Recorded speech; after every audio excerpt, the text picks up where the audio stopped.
If the counterculture movement had a headquarters, it could be found at the intersection of two San Francisco streets, Haight and Ashbury. It's where the sounds, fashions, and ideals first fermented, a place from which the hippie community would blossom and spread to all corners of America. The aggressive determination of hippies to start a new society has made its mark upon San Francisco's Haight-Ashbury. Part of the neighborhood is occupied by ordinary people, bewildered by what's going on. Part of it is occupied by a growing population of hippies.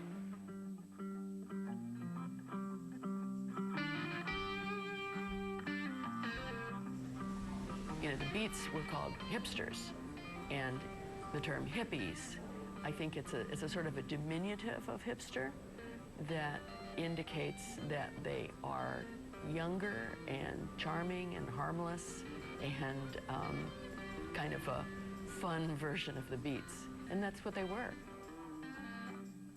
They were also disillusioned.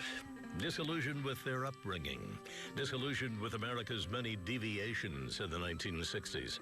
And in San Francisco's Haight-Ashbury, they found an opening. People moved to the Haight-Ashbury because it was a low-rent neighborhood, it was a working-class neighborhood, and it was an integrated neighborhood. So it had a big diversity of people there. And in the early 60s, artists and writers and performers all were drawn to the Haight-Ashbury. By the mid-60s, it was an enclave, a sort of utopia, an idealistic presentation of what society should and could be. It was a driver of an emerging counterculture, built to deconstruct the accepted mores and values. We wanted the whole Haight-Ashbury to be a free community. If it's free, the capitalist system can't exactly merchandise it because there's no profit. This was central to the Diggers, an activist group that would make up the moral compass of Haight-Ashbury.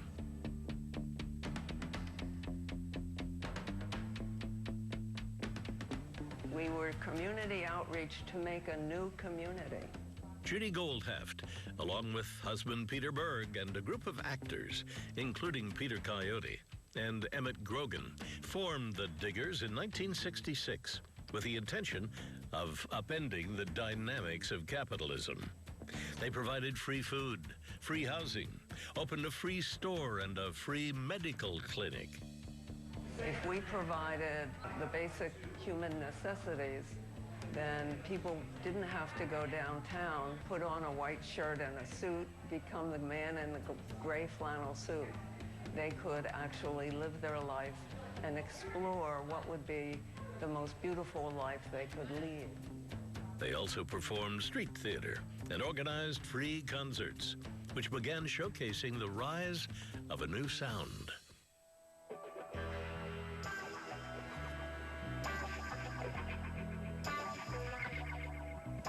Before the Summer of Love, the Haight-Ashbury was the center of this incredible new music that was coming out of San Francisco, and specifically coming out of the Haight. Jefferson Airplane, Grace Slick, Janis Joplin, Big Brother and the Holding Company. Fantastic music that was visionary and was completely connected to this idea of a total change of consciousness. It was music aligned with the psychedelia of LSD. Colors seemed brighter, trees seemed to be breathing. Mimicking these sensations, acid or psychedelic rock, as it would become known, broke with many conventions. Songs were heavily distorted, often long and improvised. The psychedelic rock took music to a completely different place, away from love songs and much more towards songs about big existential issues, about freedom and about profound personal change. And of all the genres soon to be stars, none epitomized that more than a group named the Grateful Dead. They were Haight-Ashbury mainstays, led by singer-songwriter Jerry Garcia. Jerry Garcia was a very bright guy. What he and the Grateful Dead tried to do was to, create something different. They didn't have any wild expectations that they were going to change all the world, tomorrow. but they started with themselves and tried to create a better way of life. This is the house of a popular local band which plays hard rock music. They call themselves the Grateful Dead. They live together comfortably in what could be called affluence. What we're thinking about is a peaceful planet. We're not thinking about anything else. We're not thinking about any kind of power. We're not thinking about any of those kind of struggles. We're not thinking about revolution or war or any of that. That's not what we want. Nobody wants to get hurt. Nobody wants to hurt anybody. We would all like to be able to live an uncluttered life. That was, in essence, the premise of Haight-Ashbury.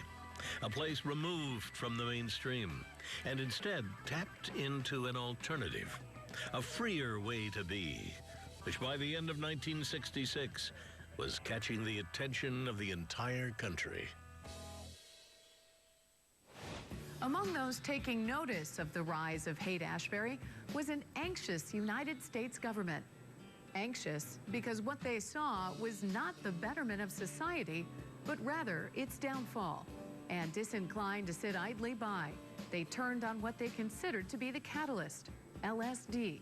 Though much to their chagrin, their efforts would do little to temper the bubbling movement captivating the youth of America. As the cultural rebellion taking hold in the city of San Francisco continued to grow, alarm bells among those in the establishment began to ring loudly, and no one stirred their panic, quite like a rising figure named Timothy Leary. Leary was a Harvard professor, and he was one of those people who got one of the little packages from Sandoz Laboratories with a supply of LSD in it. And Leary had this gigantic experience, and he began to proselytize for it. For instance, once he proclaimed that LSD released a huge amount of energy, 90% of which was sexual energy. He said, no matter how great you think your sex life is, if you ever have sex while taking LSD, your normal sex life would be like making love to a department store mannequin. And so, of course, this got enormous attention.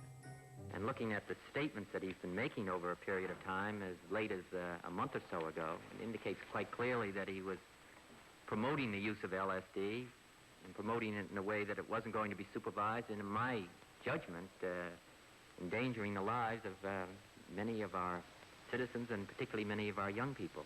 When a Harvard professor began to preach this and to urge the youth of America to take LSD, this suddenly seemed like a huge cultural crisis to them. And in the spring of 1966, it elicited congressional action. A senator named Thomas Dodd held hearings, and he had experts coming in to testify that LSD could be the downfall of our civilization. It was a real sort of hysteria. By the fall, the state of California made the use of LSD illegal. At the same time, the sort of cultural use of LSD among young people and college students was mushrooming, so to speak.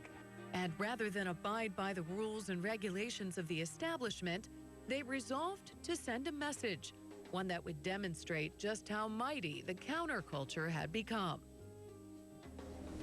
They created an event called the Gathering of the Tribes for the first great human being. They being the editors of the San Francisco Oracle, an underground newspaper started by Alan Cohen in Haight-Ashbury. Alan had a dream. He dreamt that he was flying over the world, and he looked down, and people were reading a rainbow newspaper. It was a dream he decided to turn into a reality, and taking his cues from the vibrancy of psychedelics, he created a paper that would become a leading voice of the counterculture. The Oracle was a very important part of spreading the word, the street word for our generation. In its 5th issue, the Oracle spread the word of a so-called human being, meant not only as a response to anti-LSD legislation, but also as an opportunity to unify the movement. we refer to as the movement, was divided between the cultural revolutionaries and the politicos. So the human being was an attempt to get the politicos and the cultural revolutionaries or hippies to all get together and unite.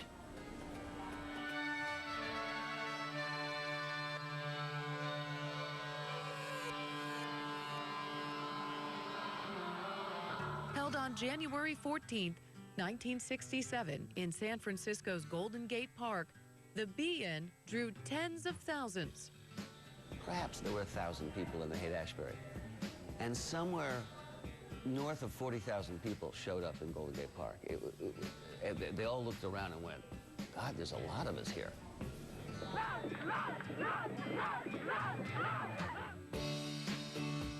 Among them was Timothy Leary, who stood before the crowd and famously proclaimed, "Turn on, tune in, drop out." That phrase went far and wide, and I think that phrase can be interpreted on many levels, from the most superficial to the most profound.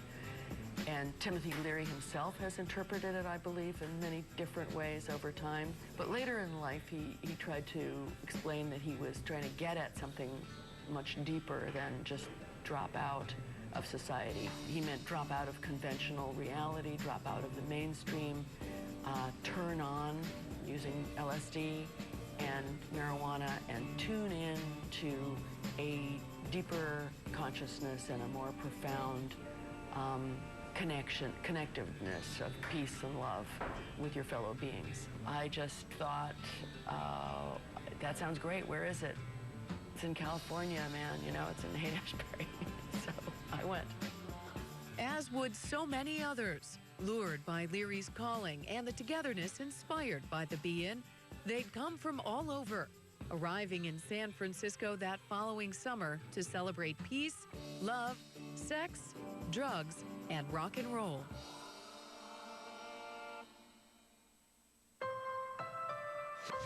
When we return, we look at how the counterculture of peace, love, and rock and roll transformed into a mainstream phenomenon and transfixed a generation. Stay with us as we continue a look back to 1967's Summer of Love. As the movement attracted more and more attention, they began showing up in droves.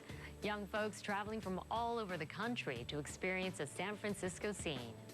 By the summer of '67, the city was nearly overrun as thousands reveled in the ecstasy that Haight-Ashbury was offering. It was, as history would remember it, the Summer of Love. I was 19. I was a college student, and it was summer, and I didn't have any plans, internships or jobs, and or money.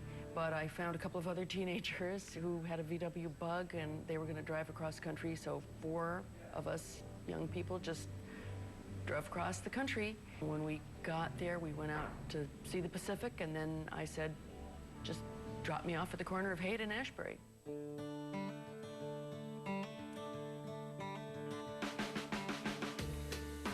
For Deirdre English and thousands like her, it was the beginning of what promised to be an unforgettable summer.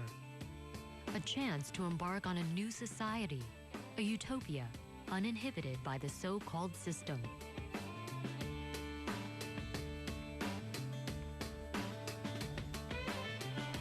I told someone, hey, I'm new here, where should I go? And they pointed my way to the park. And as soon as I got there, a beautiful expanse of emerald green, and the sun is pouring down like butter. And there's, hippies and dogs lying around all over the place, and immediately people are smiling at you, gesturing you over, welcoming you, and offering you, a joint to smoke. Drugs flowed freely. Life was lived communally. It was an atmosphere underscored by ubiquitous sound, psychedelic music, which made its indelible mark on the country during the Summer of Love's unofficial kickoff, the 3-day Monterey Pop Festival. Monterey Pop was kind of a perfect moment in American history. All the notion of flowers in your hair, sweetness and light, and psychedelic sweetness. that people thought of in the Haight-Ashbury, which had its moments and pockets, but it was real in Monterey. From June 16th to June 18th, 1967, tens of thousands jammed the Monterey County Fairgrounds in Monterey, California, where nearly 36 bands were invited to perform. Included were Janis Joplin, who performed with Big Brother and the Holding Company, Jefferson Airplane, the Mamas and the Papas, the Grateful Dead. The festival would also introduce American audiences to two future icons of 1960s music, The Who, and an electric guitar maestro named Jimi Hendrix. Hendrix stole the show with his theatrics, but he was mind-bogglingly brilliant too. I mean, it wasn't just show. He had the game to back up the show. It's truly a remarkable moment in music history. More than a remarkable moment in music history, the Monterey Pop Festival was a realization of the counterculture's mystical aspirations. Everyone was there, and there for the right reasons. But back in Haight-Ashbury, as the summer progressed, that mysticism proved fleeting. I wasn't finding the Allen Ginsbergs and the Tim Learys, the Peter Coyotes, to relate to. I was more, realizing that the majority of the kids who come out were really troubled kids who needed help. Really, the whole summer of '67 consisted largely in the Haight of a holding action to try and prevent a disaster where you have just too many people and not enough for them to do and not enough to support them. So it was a kind of a struggle. The city was violently opposed to having all of these hippies, young people from all over the country flooding into the Haight.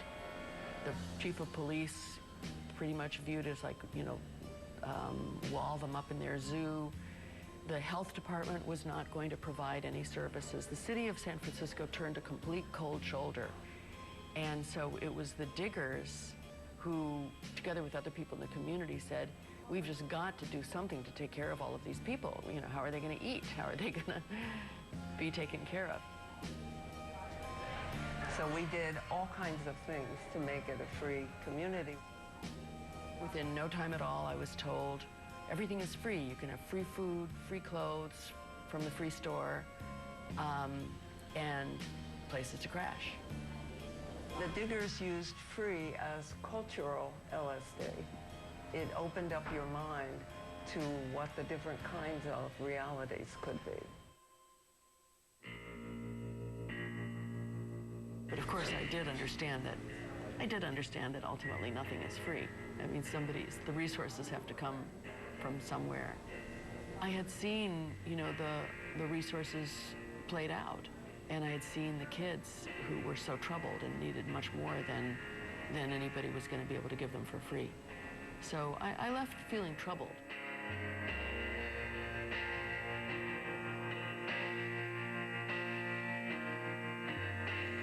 A whole lot of people, many of whom were, deeply wounded, said, oh, I'll go there and it'll fix all my problems.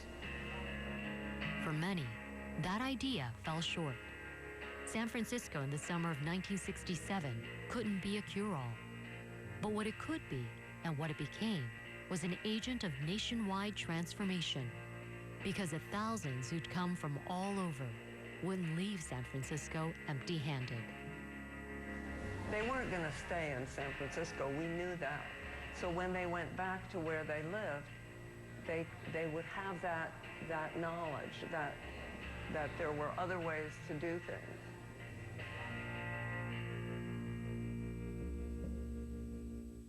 Tonight on Decades. Before they were headliners, they were on The Comedy Shop.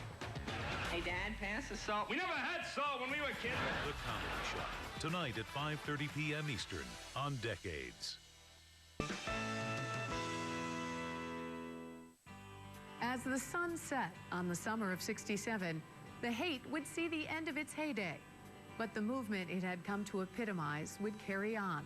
Incubated in San Francisco, The messages and philosophies of the counterculture were soon spread far and wide, eventually taking an irreversible hold on the country, shaping an American ideology that's still prominent to this day. At the end of the Summer of Love, all of the bands, the underground newspaper, everybody was saying to America's youth, don't come anymore. Like the whole, it's over, the Summer of Love is over. And they had a funeral called the Death of Hippie. In October 1967, the Diggers organized a mock funeral. It was actually to burn in effigy a media construct. Hundreds paraded down Haight Street, surrounding a coffin for a ceremonial goodbye. The Diggers felt that the term hippie, with quotation marks around it, was a construct of the media. And it was to say, okay, don't call us hippies anymore. We are something else than that. But there was an added layer to the death of the hippie, a deeper agenda meant to impart the expansion of the movement beyond the confines of Haight-Ashbury. So the message was, don't come here anymore, we can't handle it, but go everywhere. Go back to your communities, revolutionize your life wherever you live. It was the end of the Haight-Ashbury moment and the end of the idea that a mass migration to San Francisco was a good idea. But it certainly wasn't the end of the counterculture. The counterculture, I think, spread and bled all over the country, and I think that we're a different, completely different, we are a different culture today. It kind of soaked into the earth, and now you're seeing all sorts of things sprouting up that really go back to the Summer of Love. It really offered up a lot of counter-arguments to American, mainstream values. It challenged the idea at the time of the Vietnam that the United States was always morally perfect and, never did anything significantly bad. And, and all those things got called into question and are still being called into question, to put it mildly. A lot of things opened up. A door was opened for change.